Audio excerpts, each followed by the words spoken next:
سے نقل ہوئی، ابن عدی نے اپنی الکامل میں کیا، اور عبداللہ بن زید نے اس کو ابن ماجہ میں کی سند سے بھی نقل ہوگی۔ وعن انس بن مالک اخرجہ ابن عدی دارقطنی میں، وعن ابن عباس اخرجہ العقیلی فی الضعفاء، انہوں نے الضعفاء میں اور دارقطنی نے بھی اپنی کتاب میں ابن عباس سے نقل کی ہے، تو اس سے ہی آپ اندازہ لگا لیں۔ اسی طرح ابو موسیٰ الاشعری والی سند سے اور حضرت عائشہ کی سند سے دارقطنی نے اس کو نقل کی ہے، جبکہ عقیلی نے اپنی وہی کتاب ضعفاء میں ابو موسیٰ الاشعری کی سند سے کی ہے۔ تو یہ دیکھیے یہ حدیث ہے، اس کے اندر جو ہے نا یہ حماد بن زید جو راوی ہے، جو سنان بن ربیعہ سے نقل کر رہا ہے، یہاں پر ایشوز آ رہے ہیں۔ تو یہ ابو امامہ کی سند سے کہ کانا رسول اللہ صلی اللہ علیہ وسلم یمسحو ماقین کالا وکالا اذنان من الراس، کہ رسول اللہ صلی اللہ علیہ وسلم ناک کے قریب دونوں آنکھوں کے کناروں کا مسح فرماتے، اور کانوں کو سر میں داخل کرنے کا بھی رسول اللہ نے فرمایا۔ تو یمسحو علی الماقین قال وکانا الاذنان من الراس۔ قال سلیمان بن حرب کہتے ہیں کہ یقول ابو امامہ، کہ ابو امامہ نے کہا، ابو امامہ سے کہا گیا، قال قتیبہ، کہ اسے ابو امامہ کو قتیبہ کہا، یعنی کہ قال سلیمان بن حرب یقولها ابو امامہ، کہ ابو امامہ بھی یہی کہتے تھے، قال قتیبہ، اور قتیبہ کہتے ہیں کہ قال حماد، کے حماد نے کہا لا ادری ہوا من قول نبی صلی اللہ علیہ وسلم، کہ میں نہیں جانتا کہ یہ نبی کریم صلی اللہ علیہ وسلم کا قول ہو یا ابو امامہ کا ہو، یعنی قصۃ الاذنین، اذنین والی بات۔ قال قتیبہ، اور قتیبہ کہتے ہیں انسران ابن ربیعہ، قال ابو داؤد، کہ ابو داؤد نے کہا ہوا ابن ربیعہ کنیت ابو ربیعہ، کہ وہ ابن ربیعہ ہے، ابو ربیعہ نہیں ہے۔ تو یہ سب اختلافات ہیں جو نقل ہوں، اور یہ دیکھیے آخری لائن کا تو انہوں نے ترجمہ بھی نہیں کیا، تو اس لیے کہتے ہیں عربی تھوڑی جو ہے نا وہ آنی چاہیے۔ وہاں پہ ترقیم میں تھوڑی ایشو ہوئی تھی۔ ابھی آپ دیکھیے سنن دارقطنی میں حدیث نمبر 321 ہے، امام دارقطنی نقل کرتے ہیں کہ انہ رسول اللہ صلی اللہ علیہ وسلم قال الاذنان من الراس، کے دونوں کان جو ہیں وہ سر میں سے، کذا قال ہوا وہم، وہ کہتے ہیں کہ اسی طرح کہا گیا کہ وہم ہے، والصواب عن اسامہ بن زید عن ہلال بن اسامہ الفاری عن ابن عمر موقوفا، جبکہ صحیح یہ کہ یہ روایت جو ہے نا اسامہ بن فاری سے جا کے عبداللہ ابن عمر تک پہنچتی ہے، اور یہ جو ہے نا یعنی بیچ میں ایک راوی بھی گرا ہوا ہے، کیونکہ اسامہ بن زید نے ڈائریکٹ ابن عمر سے بیان کر دیا، بیچ میں ہلال بن اسامہ الفاری ہے اور ابن عمر سے موقوفاً روایت کرتے ہیں، یعنی یہ ان کا اپنا عمل ہے یا فعل ہے۔ حاذا وہم، یہ وہم ہے، حاذا وہم ولا یصح وما بعد وقد بینت اللہ، اور یہ صحیح نہیں ہے، اور اس کے بعد بھی وقد بینت عللھا، اور اس کی جو علل ہے، علت ہے، وہ بیان ہو گئی۔ رفع وہم و صواب عن ابن عمر من قولی والقاسم بن یحییٰ ھذا ضعیف، قاسم بن یحییٰ نے کہا کہ ضعیف ہے، یہاں پہ بھی وہی چیز آ گئی، تو یہ چیز جو ہے نا بہت ضروری ہے۔ دین وہم و وہم فی ذکر سوری وانما روى عبد الرزاق بن عبد عن نافع عن ابن عمر موقوفا، تو یہ سب چیزیں آپ کو مل جائیں گی، میں نے نمبر یہاں ڈال دیا ہے تو اس سے آسانی ہو جائے گی آپ لوگوں کو۔ تو اب دیکھیے ائمہ حدیث جو تھے نا وہ اس طرح معاملات کو دیکھتے تھے کہ یہ صحابہ سے تو محفوظ اور معروف ہے، لیکن نبی کریم صلی اللہ علیہ وسلم سے معروف نہیں ہے، یا وہ اس کے ذوف کی وجہ سے ان میں معروف ہوتی ہے۔ تو یہ سب جو ہے نا ان کے یہاں یہ حدیث مشہور ہے کہ ضعیف ہے، اور ہمارے یہاں تو دیکھیں متاخرین نے کیا کام کیا، کتنے سارے ریفرنسز ہیں، لیکن کوئی ان کی حیثیت نہیں۔ امام دارقطنی اتنا بڑا نام ہے، وہ حدیث و ابی ہریرہ، پھر وہ کہتے ہیں کہ اسی طرح ابو ہریرہ کی حدیث اذا سجد احدکم فلیبتدئ برکبتیہ قبل یدیہ، اس میں ابو داؤد کا نمبر دیا ہوا ہے 840، لیکن یہ اصلاً وہاں پہ جو روایت ہے نا وہ یہ ہے کہ فلیدہ یدیہ قبل رکبتیہ، کہ وہ اپنے ہاتھ رکھے گھٹنوں سے پہلے، یہاں پہ انہوں نے رکبتیہ کی وہ کر دی ہے، لیکن یہ حدیث بھی ضعیف ہے اور اصلاً وہ بھی ضعیف ہے، بلکہ کچھ لوگوں نے تو اس کو صحیح کہا ہے، شیخ سعد بن کیا نام ہے ان کا، یا ماہر الفاظ نے، شیخ سعد نے اس کو صحیح کہا ہے، اور علامہ البانی اور زبیر علی سے یہ تو معلول کہتے تھے روایت کو، جبکہ حقیقت یہ کہ اونٹ جب بیٹھتا ہے تو اپنے آگے کے ہاتھ پہلے رکھتا ہے۔ اب کچھ لوگ کہتے ہیں کہ اس کا گھٹنا اس میں ہوتا ہے، حقیقت بات یہ کہ حضرت عمر سے یہ چیز ثابت ہے کہ وہ گھٹنے پہلے رکھتے تھے، لہٰذا یہی زیادہ راجی، یہ دونوں ہی حدیثیں ان میں مسئلہ ہے، خاص طور پہ یہ جو پہلے گھٹنے رکھنے والی ہے نا، اس میں تو ابن لہیہ ہے۔ اب کچھ لوگ کہتے ہیں کہ ابن لہیہ کے کچھ شاگرد ہیں بصری، جن سے اگر وہ روایت کرے تو صحیح ہے، حجازیوں سے کرے تو خراب ہے، اس میں چونکہ بصری راوی ہے تو روایت صحیح ہے۔ کچھ کہتے ہیں کہ نہیں ابن لہیہ اوور آل اس کے اندر مسئلہ ہے تو قابل قبول نہیں ہے۔ تو یہ ایک مسئلہ ہے، یہ والی جو حدیث ہے اس کے اندر مسئلہ جو ہے وہ آپ کے سامنے بیان کر دیں گے کہ اس میں راوی جو ہے نا وہ شیخ عبداللہ السعد نے اس کو ضعیف قرار دی ہے، گھٹنے پہلے رکھنے والی حدیث کو، یہ والی جو ہے۔ تو امام بخاری نے اس کو تاریخ کبیر میں نقل کیا ہے اور کہا ہے اس راوی کو جو اس میں ابو زناد ہے، کہا ہے لا یتابع علیہ کہ اس کی اتباع نہیں کی گئی۔ تو اب آپ بتائیے کہ امام بخاری جو اتنے بڑے بڑے امام جب کہتے ہیں تو کیسے اس روایت کو صحیح کہا جا سکتا ہے؟ اور یہ وہ والی روایت ہے جس میں ہاتھ پہلے رکھنے کا ذکر ہے، یہاں انہوں نے غلطی سے لکھ دیا 840 نمبر پہ، آپ کو ابو داؤد میں وہ ملے گی، میں کھول کے بھی دکھا دیتا ہوں۔ تو یہاں پہ کتاب میں چھپائی ہوئی مسئلہ ہو گیا، اور ترمذی اس کو غریب کہتے ہیں، یعنی عبداللہ الحسن والی یا نبی زناد والی سند کو روایت کرنے میں منفرد ہے، منفرد کہتے ہیں۔ تو یہ چیز سمجھنا بہت ضروری ہے۔ اسی طرح ہم ایک مثال کے طور پہ اس کو بھی لے سکتے ہیں جو عدم رفع الیدین والی حدیث ہے۔ اب جو اس کی باقی روایت ہے نا، جو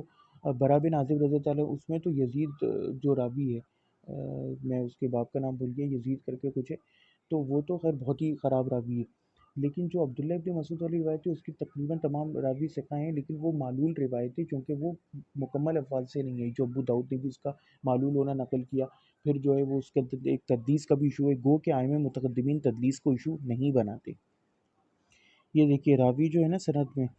وہ ہے عبداللہ بن حسن عن ابی زناد، تو یہ عبداللہ بن حسن ابو زناد سے جب یہ روایت نقل کرتا ہے نا تو یہ منفرد ہے، اور کسی نے ابو زناد کے اسٹوڈنٹس میں یہ بات نقل نہیں کری۔ تو یہ کہتا ہے کہ اذا نبی کریم صلی اللہ علیہ وسلم نے فرمایا اذا سجد احدکم فلا یبرک کما یبرک البعیر، کہ جب تم میں سے کوئی سجدہ کرے تو اس طرح نہ بیٹھے جیسے اونٹ بیٹھتا ہے۔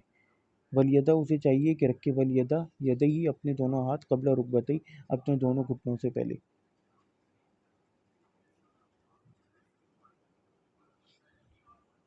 تو یہ مسئلہ ہے اس کے اندر۔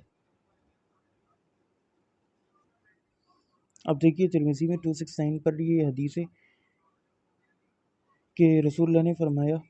یامت احدکم فیبرک فی صلاتی برک الجمل، کہ تم میں سے کوئی یہ قصد کرتا ہے کہ اپنی نماز میں اونٹ کی طرح بیٹھے، یعنی کہ یہ نہیں کرنا چاہیے۔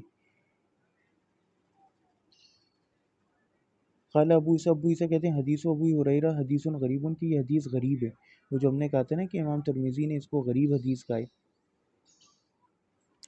تو یہ بات جو ہے نا ادھر نقل ہو گئی ہے۔ کہاں پر کہی تھی میں نے یہ بات؟ ہاں، حدیث غریب، یہ لوگ نہیں پڑھتے نا حدیث کے نیچے جو کمنٹریز لکھی ہوتی ہیں، ہم نے پہلے لیکچرز میں بھی بتایا تھا کہ یہ بہت مہتوپورن اور امپورٹنٹ ہوتی ہیں۔ لا نعرف من حدیث ابی زناد، یہ دیکھیں وہی بات انہوں نے لکھ دی کہ ہم اس کو نہیں جانتے سوائے ابی زناد سے، الا من حاذا الوجہ، سوائے اس ایک سند سے۔ وقد روی حاذا الحدیث، اور یہ حدیث روایت کی گئی، ان عبداللہ بن سعید المقبری عن ابی ہریرہ عن نبی صلی اللہ علیہ وسلم و عبداللہ بن سعید المقبری، جبکہ اس حدیث کو روایت کی ابو ہریرہ سے مقبری نے،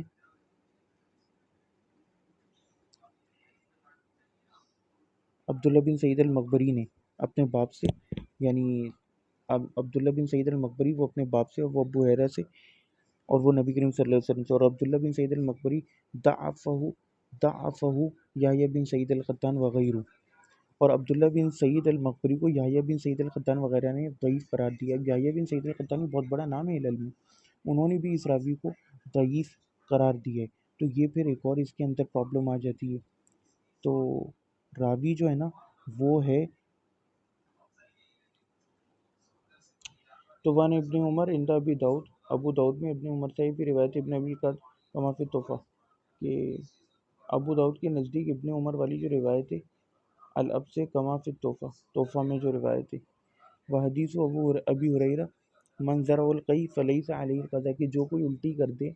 الٹی پھینکے تو اس کے اوپر قضا نہیں ہے، ومن استسقى فلیقضی، اور یعنی جو جان بوجھ کے کرے تو اس کے اوپر ہے، جو نہ کرے تو اس کے اوپر نہیں ہے قضا روزے کی۔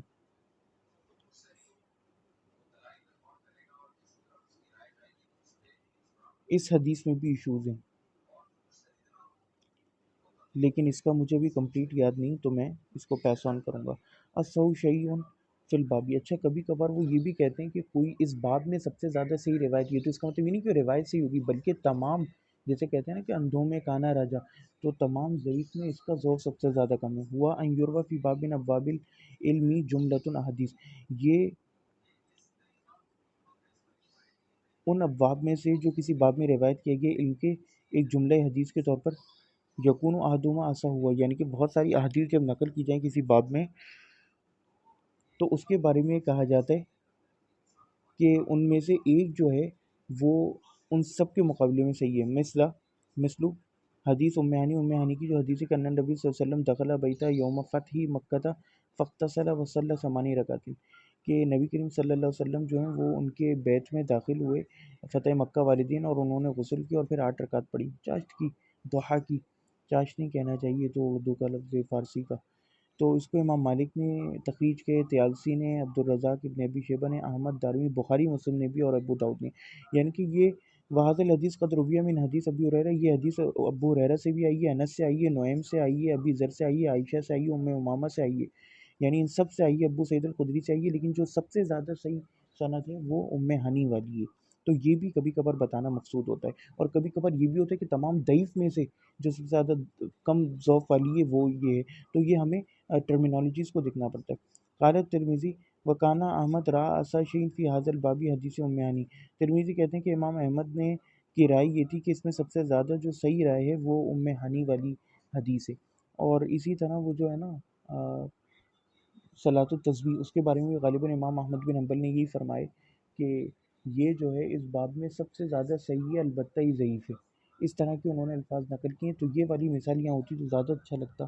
تو لوگوں کو کھل کے پتہ چل جاتا کہ ہمیشہ اسو شیون فی الباب کا یہ مطلب نہیں ہوتا ہمیشہ کہ وہ صحیح ہے۔ قد رویہ من طریق ابی ہریرہ و ابی موسیٰ اور بریدہ، تو اور حدیث جابر جو ٹائمنگز کے بارے میں، نماز کے اوقات کے بارے میں، وہ کچھ اور طریق سے بھی آئی ہے، ابو ہریرہ کے، ابو موسیٰ کے اور بریدہ کے، لیکن اس میں سب سے بہتر جو ہے وہ جابر بن عبداللہ کے۔ قال ترمذی وقال محمد البخاری، ترمذی کہتے ہیں کہ امام محمد بن اسماعیل البخاری نے کہا اصح الحدیث عندی فی المواقیت حدیث جابر بن عبداللہ، کہ میرے پاس جو سب سے صحیح حدیث ہے اوقات کے بارے میں نماز کے، وہ جابر بن عبداللہ کی۔ یہ ترتیب العلل ترمذی الکبیر میں آپ کو مل جائے گی۔ امام ترمذی کی علل کی 2 بڑی کتابیں جو سنن ترمذی والی ہیں، ایک علل کبیر ہے اور ایک علل صغیر ہے۔ علل صغیر ان کی جامع ترمذی کا حصہ ہے، وہذا مختلف، یہ حصہ الگ ہے۔ ولا یہ شرط ان یکون قولهم هذا الحدیث اصح شیء فی الباب ان یکون صحیحا، اور یہ شرط نہیں ہے کہ جب بھی وہ یہ کہیں کہ هذا الحدیث اصح شیء فی الباب تو اس سے مراد یہ ہو کہ وہ حدیث صحیح بھی ہو، ان یکون صحیحا فقط تکون کل الحدیث فی هذا الباب ضعیفۃ او معلولہ، ایسا ہو سکتا ہے کہ تمام احادیث اس باب میں ضعیف ہوں یا معلول ہوں، لیکن احدا اخفها ضعفا، لیکن اس میں سے ایک جو ہے وہ کم درجے کی ضعیف ہو، لیکن ہوگی وہ بھی ضعیف، اور اس سے احتیاج جو ہے وہ حلال نہیں ہوگا۔ تو یہ وہ پوائنٹ آ گیا۔ فمثلاً وہ مثال کے طور پہ کہتے ہیں حدیث علی رضی اللہ عنہ، کہ حضرت علی کی حدیث نبی صلی اللہ علیہ وسلم مفتاح صلاۃ طہور و تحریم و تکبیر، کہ نماز کی چابی جو ہے وہ طہارت ہے، اس کے حلال چیزوں کو حرام کرنے والی نماز کے دوران وہ تکبیر ہے، اور اس کی تحلیل اس سے حلال ہونے کا ذریعہ تسلیم ہے، یعنی کہ السلام علیکم ورحمۃ اللہ۔ اس کو تخریج کیا ہے عبدالرزاق نے، ابن ابی شیبہ نے، احمد نے، دارمی نے، ابو داود، ابن ماجہ اور ترمذی نے۔ فقط جا، اور یہ حدیث آئی ہے اور بھی رستوں سے، ابو سعید الخدری سے، جابر سے، ابن عباس سے، کلھا فی اسانیدہا ضعف او علت، ان سب کی اسانید میں ضعف ہے، کوئی کمزوری ہے یا علت ہے، لیکن حدیث علی اخفھا ضعفا، لیکن علی والی جو حدیث ہے وہ ان سب میں کم درجے کی ضعف ہے ان سب سے، لیکن ہے وہ بھی ضعیف۔ قال ترمذی، ترمذی کہتے ہیں ھذا الحدیث اصح شیء فی ھذا الباب و احسن، ترمذی کہتے ہیں کہ یہ اس باب میں سب سے زیادہ صحیح اور احسن ہے، لیکن یہ بھی پوری طرح صحیح نہیں ہے۔ تو ہم ابو داؤد 61 اور جو وہ ہے ترمذی نمبر 3، اس کا ریفرنس بھی پڑھ لیتے ہیں، پھر ہمارے یہاں پہ ٹاپک ختم ہو جائے گا، پھر انشاءاللہ کل سے ہم حسن پڑھنا شروع کریں گے۔ والسلام۔ تو ابو داؤد نے تو کوئی کمنٹس نہیں کیے، ترمذی میں نے کھول لی ہے۔ ابو عیسیٰ ترمذی کہتے ہیں کہ حاضر حدیث و اصح شیء فی ھذا الباب احسن، یہ سب سے زیادہ صحیح ہے اس باب میں اور احسن ہے، ان کے نزدیک یہ ذرا صحیح تھی۔ وہ عبداللہ بن محمد بن عقیل، اور عبداللہ بن محمد بن عقیل جو ہیں ایک راوی، وہ صدوق ہیں، وقت تکلم فی بعض اہل العلم، اور کچھ اہل علم ان میں کلام بھی کیا ہے، من قبل حفظی، ان کے حفظ کے اعتبار سے، ٹھیک ہے۔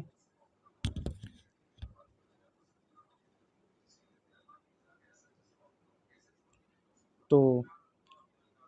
پھر وہ کہتے ہیں کہ وسمیع تو محمد ابن اسماعیل، میں نے محمد بن اسماعیل بخاری کو سنا، یقول وہ کہتے تھے کہ احمد بن حنبل، اسحاق بن ابراہیم اور حمیدی یحتجون بحدیث عبداللہ بن محمد بن عقیل، کہ وہ ان کی حدیث حجیت پکڑتے تھے۔ قال محمد وهو مقارب الحدیث، محمد کہتے ہیں کہ یہ حدیث میں قریب ہے۔ قال ابو عیسیٰ وفی الباب عن جابر، اور ابو سعید اور جابر سے بھی اس باب میں احادیث آئی ہیں۔ تو بس یہ تھا اس کے بارے میں۔ اور جو الٹی والی روایت ہم نے اوپر پڑھی تھی نا، وہ بھی موقوفاً ثابت ہے، لیکن ویسے ثابت نہیں ہے مرفوعاً۔ تو یہ چیز بہت دھیان میں رکھنے کی ضرورت ہے۔ ہم نے پچھلی ویڈیو میں بھی بات کری تھی کہ کوئی سنت جیسے وہ ہو گئی موضوع پر مسح والی، ابھی اس میں ڈسکس کیا ہم نے کہ کانوں میں مسح والی سی طرح رفیع بین السجدتین، اس کو لوگوں نے بھلایا ہوئے، وہ موقوفاً ثابت ہے اور ان پر عمل کرنا چاہیے، لیکن ہم اس کی نسبت رسول اللہ کی طرف نہ کریں۔ تو میرے خیال سے یہاں پہ ختم ہو جاتے ہیں۔ والسلام علیکم ورحمۃ اللہ وبرکاتہ۔